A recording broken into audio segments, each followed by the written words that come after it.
नमस्ते। आर्यावर्त की कहानियाँ में आपका स्वागत है। हम पढ़ रहे हैं केन उपनिषद का खंड दूसरा। इसका 5वां मंत्र इस प्रकार है। इह चेत अवेदीत अथ सत्यम अस्ति न चेत अवेदीत महति विनष्टिः भूतेषु भूतेषु विचित्य धीराः प्रेत्यस्मात् लोकात् अमृताः भवन्ति। ब्रह्म के विषय में जो कुछ जाना जा सकता है वह तूने इस जन्म में जान लिया तो ठीक।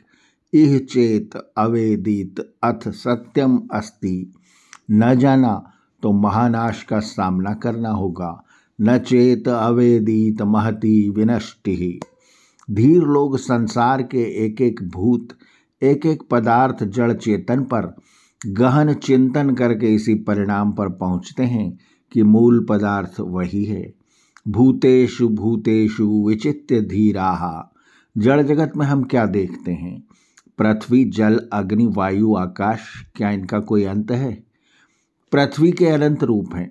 नाना प्रकार के गहन जंगल, हिमालय जैसे पर्वत, ये सब किसकी महिमा गा रहे हैं?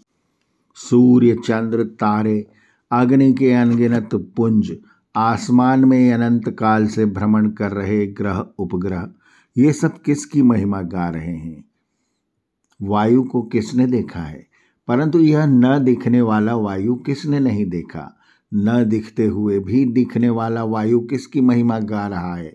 इन सब को भी मात देकर मौजूद है आकाश, जो किसी हालत में भी नहीं दिखता, परंतु जिसकी ज्ञानी अज्ञानी सब चर्चा करते हैं। आत्मा परमात्मा के विषय में शंका होती है, परंतु अदृश्य वायु तथा आकाश के विषय में मूढ़ से मूढ़ के मन में भी शंका नहीं होती।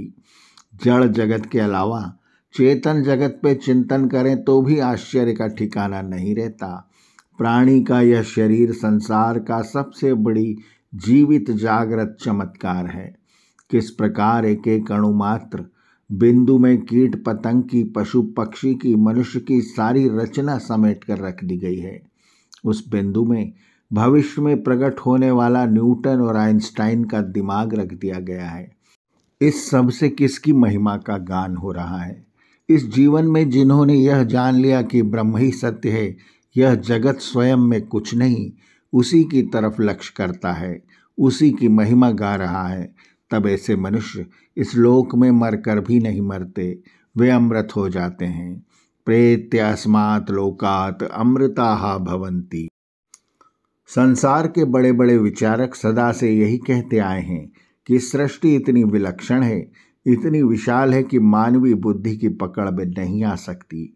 हर्बर्ट स्पेंसर का कहना है कि विश्व सत्ता का बहुत थोड़ा सा हिस्सा ज्ञेय कोटि में है और बहुत बड़ा हिस्सा अज्ञात कोटि में है। अज्ञात में भी कुछ हिस्से को उसने अज्ञेय कहा है कि हम उसे नहीं जानते, नहीं जान सकते। केन उपनिषद के ऋषि का कहना है, मैं नहीं मानता कि मैं परमार्थ सत्ता को जानता हूँ, न यही मानता हूँ कि मैं उसे नहीं जानता। हम में से जो कहता है कि मैं जानता हूँ, वह बस उतना ही जानता है, नाम मात्र को जानता है।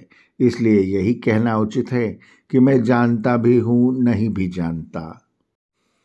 आर्यावर्त की कहानियाँ के अगले अंक में भी जारी रहेगा केन उपनिषद का 3य खंड। आर्यावर्त की कहानियाँ चैनल को सब्सक्राइब करें और बेल आइकन के बटन को दबाएं, ताकि हम जब नया वीडियो लेकर आएं तो उसकी सूचना आपको तुरंत मिल जाए। धन्यवाद। नमस्ते।